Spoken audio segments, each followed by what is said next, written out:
Welcome to another meeting of the Future Builders project. My name is Paweł Gregorczyk, and today I'll be speaking with the renowned architect Maciej Franta about the future of architecture. Future Builders is a unique space for dialogue on the future of architecture, urbanism, design and construction. It involves not only meetings and interviews with experts in their respective fields, but also with positive change advocates, providing a dose of knowledge and inspiration. The Future Builders project is developed and sponsored by Aluprof. Today, we'll discuss urban planning, the elements of good and bad architecture, and the differences between Polish and foreign architecture. My guest today is Maciej Franta, one of the most renowned young Polish architects. He is an ambassador and a graduate of the Faculty of Architecture at the Krakow University of Technology and has trained at the University of Tennessee in Knoxville. He has worked in New York, Dublin, and from 2008 to 2010 at the architectural firm Franta & Franta Architects in Katowice. Since 2010, he has been leading the highly successful Franta Group Architects, which employs over 20 architects. In 2022, he was listed among the 40 under 40, the top 40 architects under the age of 40. He has also been named Architect of the Year by the Architecture Community website. Good morning, Maciej. I'm pleased that you accepted our invitation to join the Future Builders project and discuss the future of architecture. Welcome, Maciej. Let's start with your roots. Your grandfather, Alexander Franta, is a legend in Polish architecture, known for creating Silesian landmarks like Osiedle Tysiąclecia, Gwiazdy, and the sanatorium facility in Ustroń. Looking even further back, Ludwik Panczakowicz seems to be the one who began this architectural legacy. On top of that, there are parents and a brother. It seems easier to find people who aren't connected to architecture. Listing those who are might take more time. So the question is, after finishing high school, could you have told your parents you wanted to pursue medicine, or were you already destined for architecture?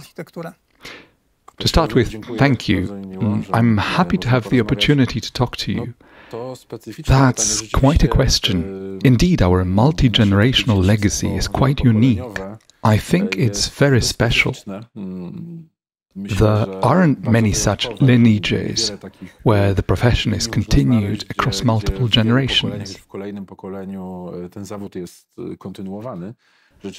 Ludwik Panczakowicz was indeed a creator of Warsaw architecture and authored several tenement buildings. Professionally, I've always felt somewhat burdened by this legacy. But my family understands that I forged my own path. I even had an inner drive to explore other fields, go against the current of architecture in the family, so to say. I applied to study mathematics and computer science as well. I got accepted into both, but architecture felt closer to my heart. Although mathematics was a significant interest of mine, I eventually chose architecture.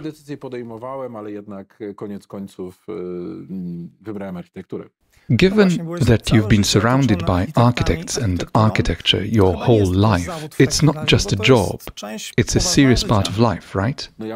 I think every profession, not just the work but the profession itself, and this one in particular involves constant consideration of the surrounding world. This interaction is unique because we're immersed in it all the time. For an architect, this means always working within the space, thinking about it, and developing solutions. This is the essence of the role. Architects are responsible for shaping the 24-hour rhythm of humanity, one might say. So the profession is much more than just a job. Unfortunately, it is often taught this way, which I strongly disagree with. Architecture is an art of organizing the world around us. and should be guided by a mission, beliefs, and ongoing thinking, debate, and logical decision-making. If this is a mission, how would you describe your mission in architecture? Everyone obviously has their own interests and perspectives. I often share my observations during lectures. It's really about taking 2 steps back, not just being inspired by technology, but actually returning to the fundamentals of architecture, which are human needs, sometimes the most basic ones. I've noticed that in designing contemporary residential buildings, ecology is often overshadowed by technology, and technology sometimes even overrides basic human needs. In our studio, with my team, because it's not just me, I lead a fantastic group. I also try to focus on this approach. We design for people, so let's first meet their basic needs and then use technology if necessary, and use it wisely.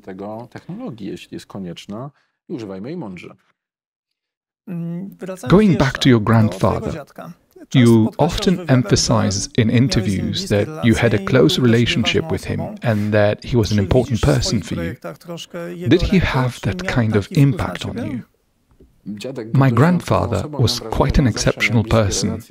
I felt that he always had close relationships with everyone around him, but I personally felt a special intellectual bond with him.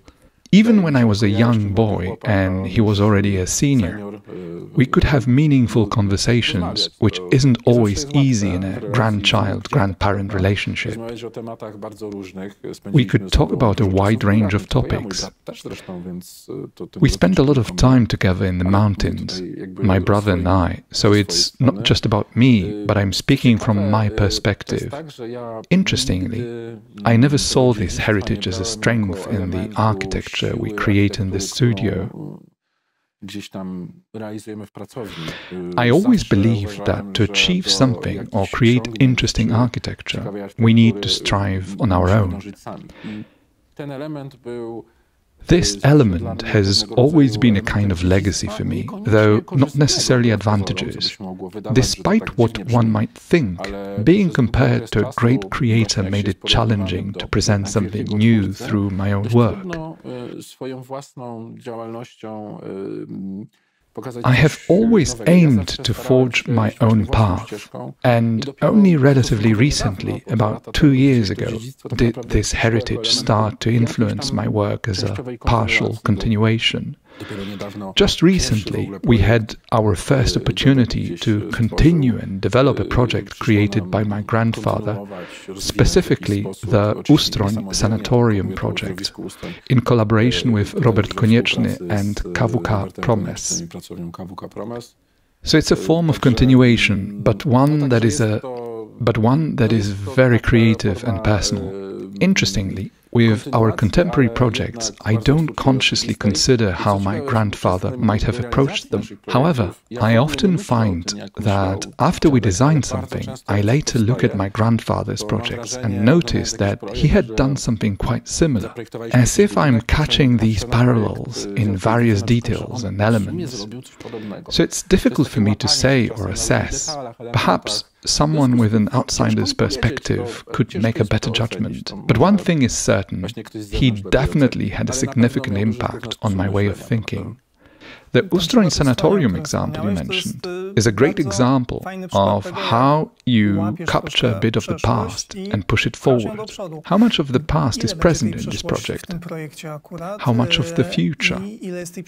Where are the references? Where is the line between contemporary and historical? The history of the Ustroń Sanatorium is relatively short, spanning just a few decades, and yet it is already listed as a historical monument. Therefore, it's challenging to speak of a different reference to much older historical architecture. Even though it's a historical monument, it remains remarkably contemporary. perhaps even more so than many examples of current architecture. But it has become a symbol of Ustroń. It has become the symbol of Ustroń. Modernity, freshness and simplicity have become symbols of Ustroń. There's a bit of a funny story about what Robert and I are doing. Robert, now a living legend of contemporary architecture with remarkable recent successes, in our studio, which aspires to become a recognizable brand with a unique architectural perspective and a strong design ego.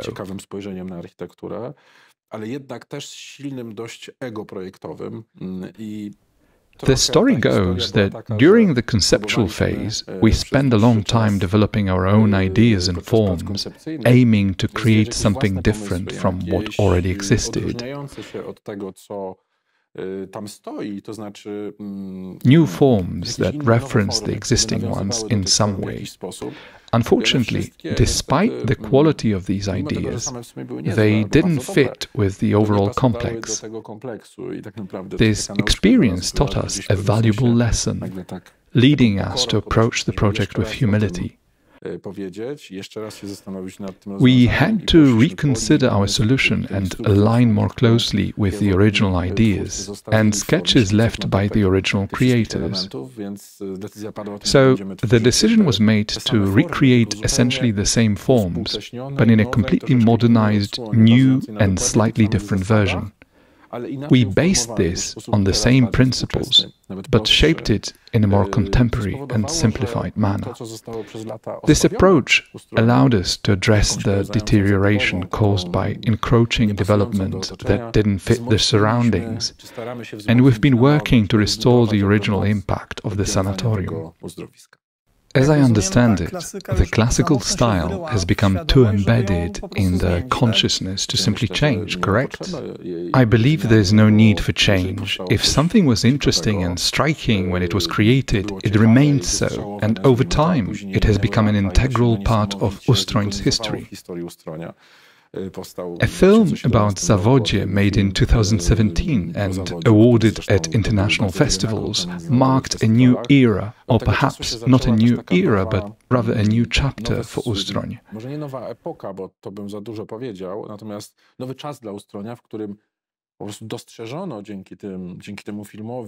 The film highlighted the value and uniqueness of the asset, which previously lacked full recognition.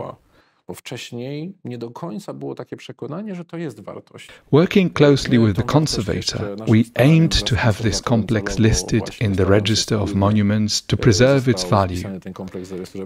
It's important to further develop and complete it, as it was never fully finished. The goal is for it to remain a beautiful icon, even if it reflects two different periods, yet still harmoniously fitting together. We started with history and now we've smoothly transitioned to the present, so let's discuss contemporary Polish architecture. What is the biggest issue in Polish architecture? Additionally, I should mention, why is urban planning often a problem you refer to? The disconnect between architecture and urban planning, which we've unfortunately inherited from top-down directives from the ministries. In my view, architecture is a complement to the more critical field of urban planning, as urban planning shapes the spaces we live in.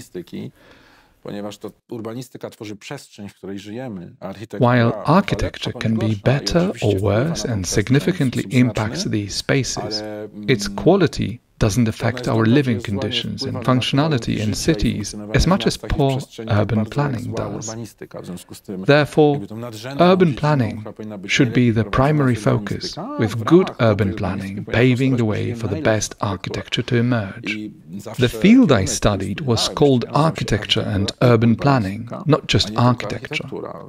We were trained to plan at every scale, from the grand urban scale of cities down to small industrial forms, with architecture fitting in between.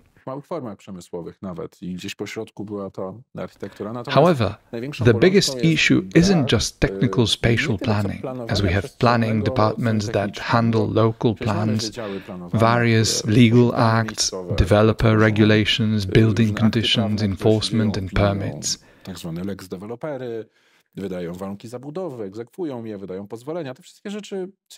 These technical aspects are in place, and plans are created. The real problem lies in the lack of creative city development, which used to be the focus of old planning offices. This involves utilizing the intellect, knowledge, and competence of architects and urban planners to develop our spaces and ensure they work collaboratively with cities. The result is a double negative effect. Our spaces have become cluttered and develop chaotically, leading to inefficiencies in financial processes within cities. I always encourage local governments to invest in architects and urban planners if they want to improve their financial situation, as good planning can significantly enhance budgets. Additionally, another issue, which might stem from the initial problem of distancing architects and urban planners from the creative everyday life of cities, is that sometimes it seems they may not fully understand their own profession.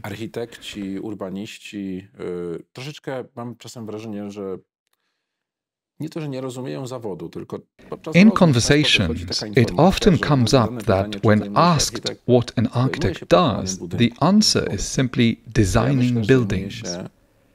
However, as I was taught both in school and by my family, architecture is the art of organizing the world around us. If that's the true essence of the profession, then our work should encompass much more than just designing buildings. If we frame the profession this way, it will be more respected. If we take responsibility for our space and genuinely say that we are prepared to be leaders of multifaceted, multidisciplinary groups, making competent decisions about the development of a place, the prestige of the profession will increase, the understanding of the profession will grow, and over the years, because it's a long-term view, the space will start to improve. But city leaders will quickly say that spatial planning is already in place, with appropriate departments in the offices doing this work. However, it doesn't function as it should. How to seek good changes? We must understand what architecture and urban planning within local government truly represent. This field is unique in that it often promises pie in the sky without delivering immediate tangible results. For that reason, it was the only field focused on the future. All other fields in local government tend to look backward or concentrate on the present, as they are primarily involved in managing existing areas. The only field that looks forward, and arguably the most important one, is development. This aspect, alongside administration, involves shaping and advancing the structure of cities and local government. Architects and urban planners are the visionaries. Now, how many mayors or city presidents are capable of entering this somewhat business-like creative sphere, which involves hiring people, paying them specific sums and promising that something will happen in the future, often beyond their own term, or that real effects will be seen in 4, 6, or 8 years? How much will they invest in these resources and opportunities? Unfortunately, because this field inherently promises future benefits and focuses on long-term goals, it has also faced challenges in aligning with immediate political decision-making.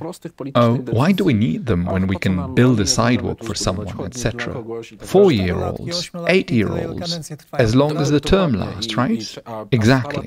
A group advising a mayor might say, don't build this sidewalk now, plan it better, and in 5 years, we'll get more out of it. This approach, in my view, complicated matters. I'm relatively young, so I don't have a complete complete perspective on how this process has evolved throughout my adult life, but I do have valuable insights and historical information from my family, including pre-war experiences. Architects were often seen as somewhat inconvenient and were pushed aside. We also allowed ourselves to be sidelined because we discussed our profession not as an art of shaping reality, but merely as a job of designing buildings. Some even argue that we just produce technical documentation, which seems quite inappropriate. Your family was involved in the urban planning of Katowice, and it's a telling example of what resulted. Essentially, nothing substantial came out of it, right? It depends on which plan we are talking about. My grandfather was involved in the general plan for the Upper Silesian Industrial District. We are talking about the next generation now, because it seems like their plans didn't quite work out, right?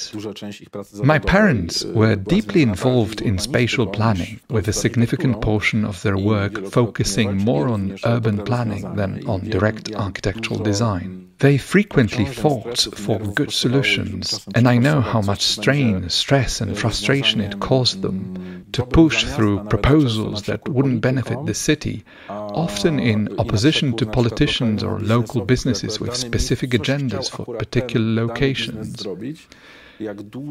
They had to invest tremendous energy just to advance even a fraction of their ideas. This often led to disputes and was sometimes perceived as needless troublemaking or a lack of willingness to cooperate. I believe we are now in an era where uncompromising approaches to urban planning are somewhat more socially respected. This means they may have paved the way a bit for my generation, making it somewhat easier for us to highlight the increasing neglect of urban planning in our cities.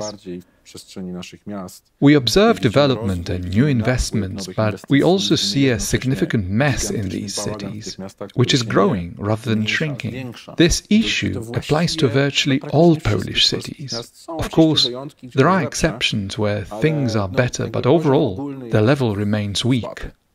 Is it easier for you now? Is there understanding and some dialogue between authorities and architects, or are you still on opposite sides of the barricade? You can see this in the example of Katowice. My parents once won a competition for a plan for the cultural zone that was eventually created. Initially, the plan followed the competition guidelines, but then, unfortunately, it fell through for various reasons, which I don't wish to judge, and the development proceeded without a plan. At first, there was a lot of excitement about the cultural zone. It was a noble initiative that advanced Katowice. However, people are now beginning to see the spatial chaos there. Central parking, poorly integrated functions squeezed between cars and parking spots, and a lack of shared spaces. The only real connection is the bridge designed by architect Tomasz Konior near the NOSP, the Polish Radio Symphony Orchestra, which offers some sense of coherence. The younger generation is starting to notice these issues. When I talk to young politicians in Katowice, I hope they understand that these problems could have been avoided. It's more important to address these spatial issues than to debate whether the NOSP, the Congress Center, or the Silesian Museum is better or worse architecturally. The space we live in needs to be well designed, planned, and programmed to truly thrive. In my opinion, this area is a great experiment in yet another domain. Nearby, the MCK, International Conference Center, there's an initiative that developed over time because it was greatly needed. A culinary space with pleasant places to spend time, including an outdoor cinema. Once it was properly programmed, which could have been done earlier, people started coming. They don't come there because of the architecture, but because there is a well-programmed, functional and aesthetically pleasing space surrounded by architectural icons, giving it extra appeal. And I hope that this young generation, not just architects who generally understand this, but perhaps politicians, will recognize the value of utilizing scientific knowledge, which is readily available, especially in Silesia, and is of very high quality. Therefore, the interaction between politics, the Association of Polish Architects, the Chamber, and similar organizations should be closer. They should set the course and direction for the development of Katowice and, by extension, all cities, towns, and metropolitan areas in Poland. Do we have well-designed cities in Poland? At first thought, Nowe Tychy or Nowa Huta come to mind, for instance. We're talking about things from the times when urban planning was fundamental. Even look at Silesian colonies like Nikiszowiec. You could say it's a 5-minute city. Nowe Tychy was also a well-thought-out creation. This doesn't mean that urban planners are infallible, just to be clear. Sometimes utopian visions did not work out as planned. However, involving architects and urban planners significantly increases the likelihood that our creations will function better. For instance, the market square in Katowice is a case in point. It lacks ground floor shops and doesn't effectively serve as a market. Consequently, the city centre has shifted to the nearby pedestrian streets. And the market square no longer functions as the central hub it once did in historical cities. Our architectural story, when examining well-designed cities, reveals that historical architecture, extending up to the end of the 20th century, reflects thoughtful design across various eras. It was only in the 1990s that we saw a significant shift towards disorder. The PRL, People's Republic of Poland era, is often either glorified or ridiculed. But it's important to recognize that despite its many flaws and ideologies, urban planning was indeed a part of it. While it might have been overly totalitarian and sometimes forceful, it introduced several effective solutions still visible today in Silesia and Katowice. The real decline in planning and the rise of chaos came in the 1990s, a period marked by a disregard for the value of knowledge and systematic planning. Much of what was created during this time is, at best, of mediocre quality. However, there are signs of renewed engagement and cooperation in urban planning in some cities. Wrocław has always been somewhat exceptional, evolving from a less significant city to a more prominent one over the past 30 years. We are now seeing this in Rzeszów. When I was a student at the Faculty of Architecture at the Kraków University of Technology, Rzeszów was considered a bit of a backwater city. Although it's a fine place, but it's grown over the years, becoming a regional leader and a dynamically developing city. I might not agree with the 250-meter skyscraper there or its design, just my personal opinion, but it's also a story of how the city managed to leap from a local mediocre center to something that starts to set a direction and competes even with Kraków, attracting students and young people. I hope the younger generation will see that significant effort has been made, and after several years, tangible results have emerged.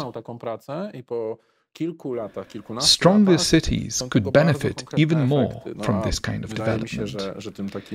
In Silesia, where I come from, we are dealing with both creative development and the extensive revitalization of industrial cities. These city centers demand top-tier urban and architectural expertise for effective transformation, yet they offer immense potential. I hope that soon we can become a model for urban transformation, though I'm uncertain if this will come to pass. I sincerely hope it does. What do you appreciate architecturally about New York that you don't find in Polish cities or more broadly in European cities? It's quite an unpopular opinion to suggest that New York could surpass European cities in terms of architecture, especially since I advocate for creating people-friendly cities and also appreciate very modern ones. It's not that I prefer New York or Copenhagen simply because of the city's scale. What captivated me about New York was its spectacular scale, which often combines large-scale elements with smaller ones, something less common in Europe and particularly in Poland. I feel that in Poland, building a skyscraper next to a historic center is often viewed as a severe conflict. In contrast, in the United States, particularly in New York, such developments can harmoniously coexist and sometimes fit together remarkably well. This ultra-modernity, sometimes uncompromising with history but still respecting it, is impressive. New York's multicultural intellectualism, in the best sense of the term, and Central Park, which reminds me of Park Śląski, made me feel comfortable there.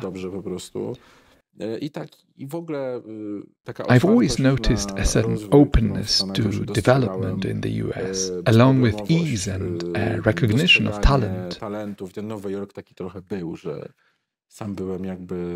My time in New York was a prime example of this.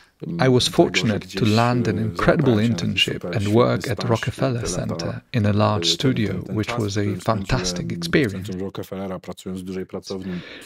This opportunity allowed me to incorporate various solutions into our professional work. Spatially, New York may not compare to European cities that prioritize ground-level space where we live. However, Americans are increasingly moving in that direction.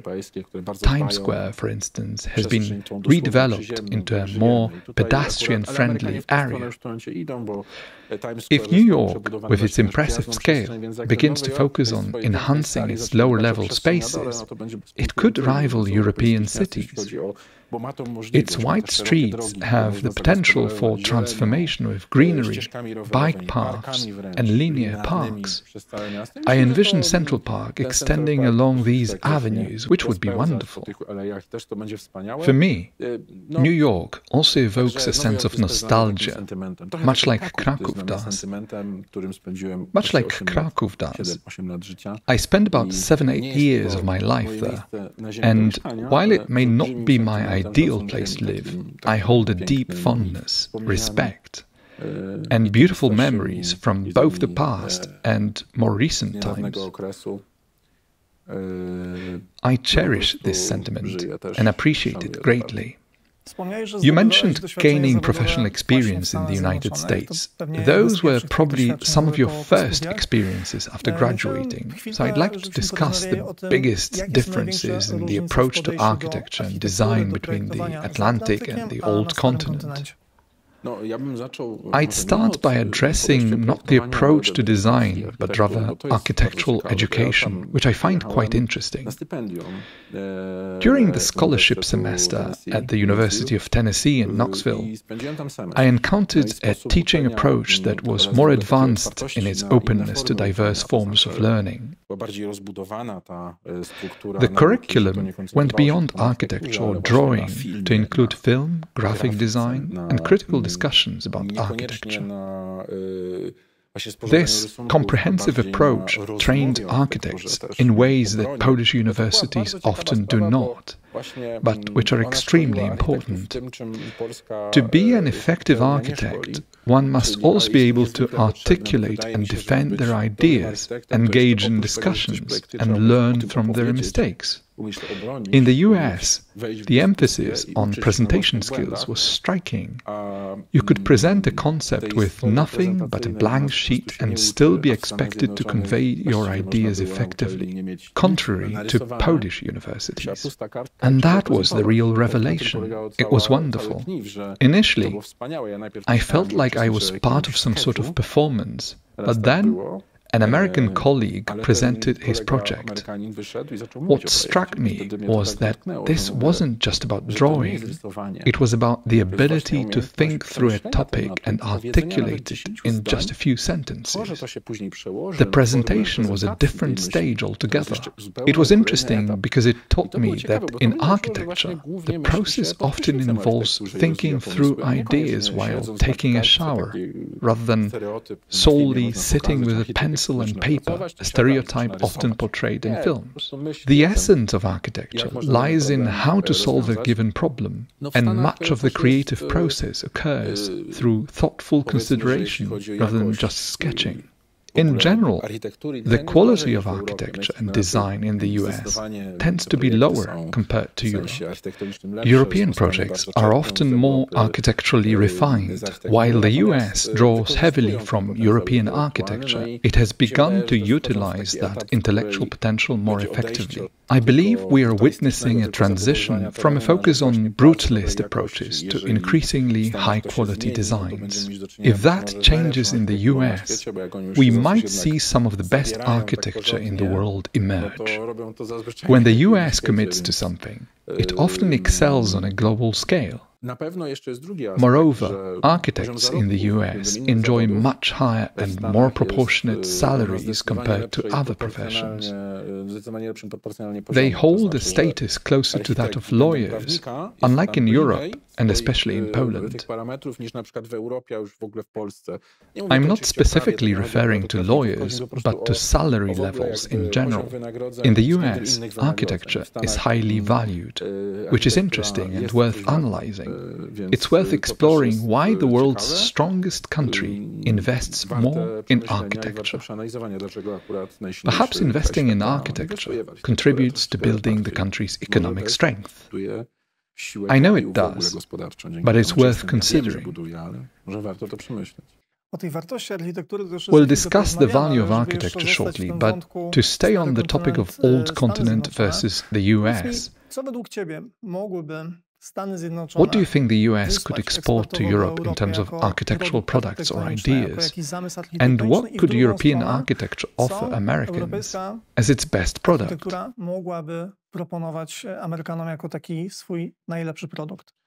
I'd focused not just on European, but on Central and Eastern European architecture, which I believe is still an undiscovered world, especially in terms of architecture.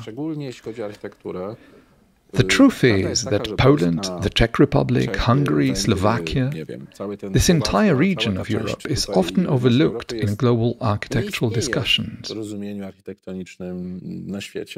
However, we have much to offer, with increasingly innovative buildings that, if located in France or the UK, might achieve significant global recognition.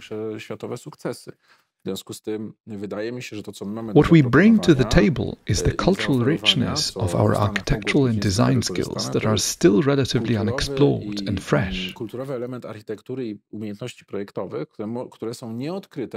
These innovative ideas often stem from cultures that have recently emerged from behind the Iron Curtain. This is evident in tourism as well. People are discovering that spending time in Poland is a fantastic experience, contrary to their initial misconceptions.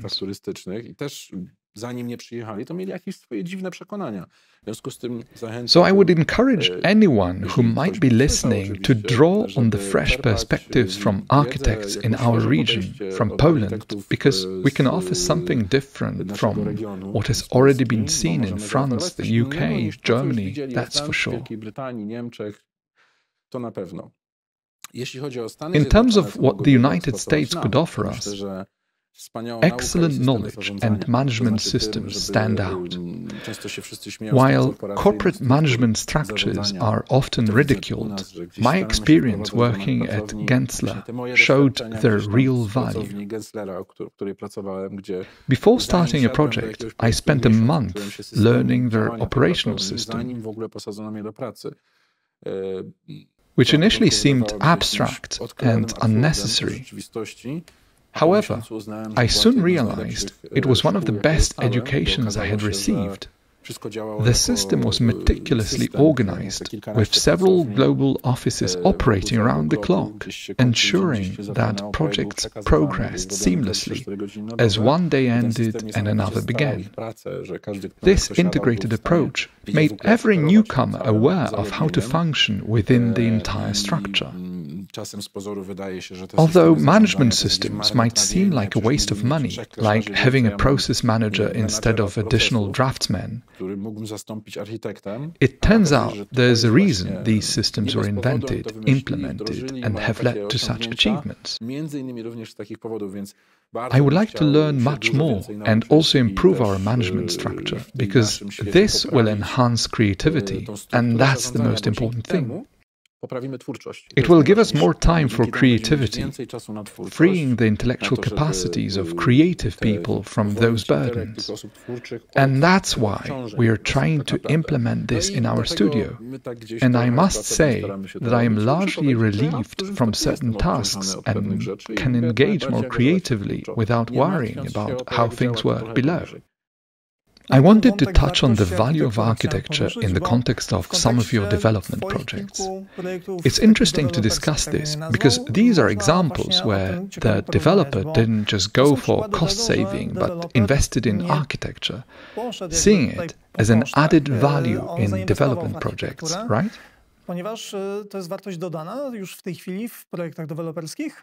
I would say that, contrary to appearances, the developer actually saved costs by investing in architecture. They paid for it, or at least engaged an architect who wanted to do more than just repetitive work or design in a conventional way. In our case, the architect convinced the developer not to use excessively expensive materials, but to invest in what benefits people, the quality of space and connection with the outside world. This involved investing in large terraces. Why spend on a super expensive HPL panel or stone for the facade if we don't have a balcony?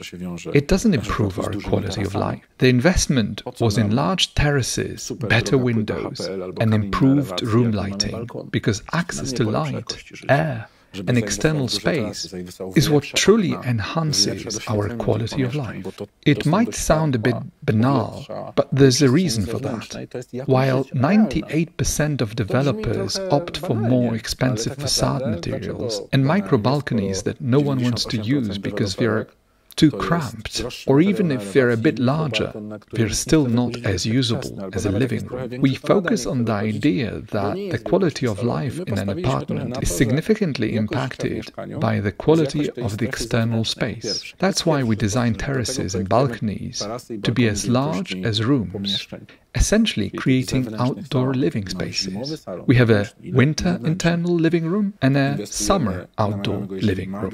We advise investing money first in the terrace and then in glazing that makes the apartment more pleasant to stay in, providing more light, which is what we need. These are the key qualities. By focusing on these priorities, we saved a lot of expenses on various costly unconventional solutions, so the developer didn't spend millions on facade finishes. Instead, they invested in aspects that, while they may appeal to some and not to others, bring great value to living in that space. This is the foundation of our profession, prioritizing quality of life and functionality. Second, it's about beautiful design and operation in various aspects. But if we focus on people, we should provide them with the best possible living conditions at the lowest financial and environmental cost, as expensive facade panels also require significant production resources. It's not just a financial cost and quality, but also the cost of production. Right? So we focus on synthesizing what people need to live, and we advocate for those elements. This way, architecture can emerge that might seem reserved only for large metropolises and must be expensive right away. Yet, it's appearing in places like Chorzów and Żory, cities where you might be shocked to learn how commercially successful it was at the selling stage. And that's also a sort of investment in artworks, because good architecture will retain its value. It's a beautiful element because architects have limited themselves somewhat to being just draftsmen, unfortunately.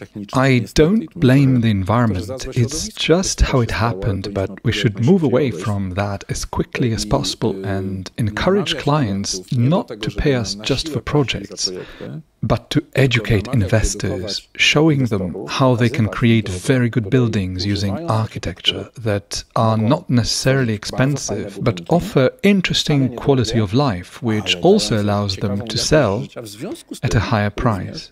This is also a gain for the developer. We shouldn't be afraid that it's a bad thing. If people are willing to pay more for something because it's good for them, then let them pay more, and the developer will earn more. It doesn't mean that we designed something expensive. Perhaps good architecture is a beautiful key to a win-win-win-win situation. The investor wins, the citizen wins, the city wins, and the architect wins, because it also leads to better financial engagement. Everyone benefits because no one wants ugly architecture. It's about architecture having the power to improve quality, which in turn improves financial results for developers or investors. Therefore, investing in architecture should be natural. We are still in a period where only the so-called usable residential area counts. I understand this because it's business, and I can understand the developers' expectations, but we often try to calm things down by introducing better living conditions, better architectural conditions, better architecture, and convincing that it's worth spending a little more because it actually improves the quality of life.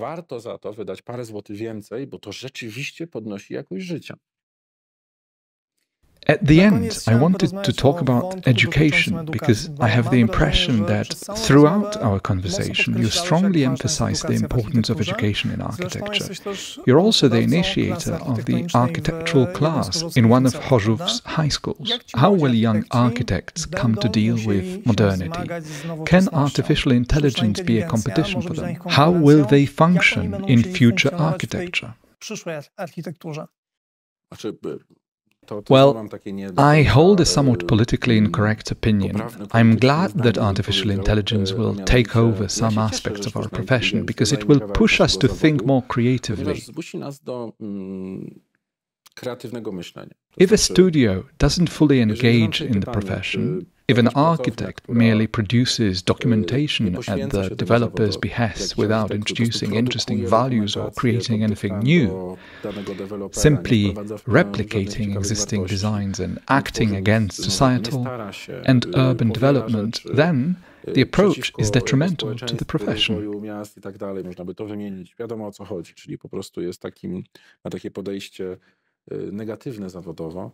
If I ask myself whether I want such processes to continue, my answer is a resounding no. Artificial intelligence, which will soon likely be able to generate simple building designs, will unfortunately or fortunately end up replacing those architects who do not strive to improve our world because, unfortunately, such individuals exist. And this will force the entire profession to focus on creativity, the art of organizing our world. This will be an element distinguishing us from artificial intelligence, which will start simply replicating designs. Thus, we will be forced to concentrate on innovation, new thinking, improving quality, something creative, not just fitting into the context, which artificial intelligence might not recognize immediately.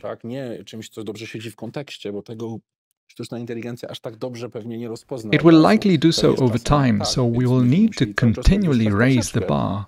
And that's what we aim for, to raise the bar, not to lower it. So we all live at a very low level, but to ensure that the quality of space keeps improving. So any action, even related to artificial intelligence, that causes architects to think more about people, their needs and space, is something I fully support. So artificial intelligence will indeed influence the development of architecture. I think so. At least ambitious architecture. Let's say that architecture must fundamentally be ambitious. It must be good. It must strive. It must adapt to the times. It must react. it must look to the future, not the past. It should draw from the past, but must look to the future. What awaits us in 5, 10, 15, 20, 50 years, indeed, is quite far ahead. But we need to anticipate what awaits us in the near future and approach design with that in mind. Therefore, I believe all processes that focus on high creative quality in architecture are very useful, particularly those that respond to social needs. In today's times, this is extremely important. And despite the outcry that it will take our jobs, maybe it's actually good that it will take some of our work away, because we will have to try harder to do something interesting. So if not that, what will be the biggest challenge for architecture in the near future?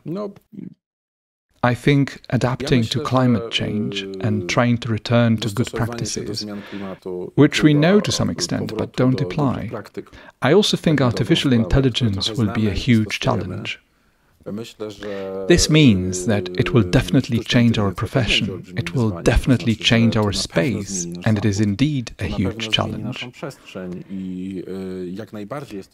It seems to me that reacting to political changes, such as shifts in our surroundings, can be quite challenging. For instance, we recently experienced a migration of 2.5 million people from Ukraine within just a few months. How does this relate to architecture? In fact, it does. Every place in the world faces unique architectural challenges. In regions experiencing massive migration, the issues are distinct from those in areas where such movements are less frequent. Does this relate to architecture? I believe it does. Well-designed structures that can quickly adapt to changing needs, such as the sanatorium in Ustroń, demonstrate this. Interestingly, this adaptability hasn't been widely discussed. The sanatorium provided essential functions like shelter, security, and the roof over one's head, successfully meeting the needs of its time. I believe the biggest challenge, particularly for Poland, is to return to effective planning. We began with this focus, and I think it's fitting to conclude with it as well. Emphasizing good planning and taking proper care of our spaces is crucial for addressing future architectural and spatial needs. This is the fundamental challenge for Poland, to re-establish effective planning and address the accumulated mess in our cities. It's a significant task, but essential for making Polish cities more attractive places to live. Among other things, of course, so as not to focus solely on this. I view it as a colossal challenge. Personally, I've taken it upon myself to contribute to this effort by educating as much as I can. It might sound a bit egocentric, but to pass on knowledge and insights that could be useful to authorities for the development of the city, this is also a small personal mission I'm involved in. The architectural class, unfortunately, is not currently running due to various technical reasons. We want to return to this soon, but during its initial operation, it wasn't integrated into education systems. That's the core issue. If it had been, it might have been more successful. It's the scientific circle that perhaps requires greater determination and collaboration from various sectors. We would like to return to this because incorporating architectural education at the high school level raises awareness among non-architectural citizens. Understanding that the spaces they live in can be improved is crucial, and this awareness is important for fostering better cities. Thank you very much for the conversation. My guest has been Maciej Franta. I invite you to join us for our upcoming discussions within the Future Builders project. Let's explore the future of construction, architecture and design together. Our motto is, let's build a better future. So let's get to work on creating just that.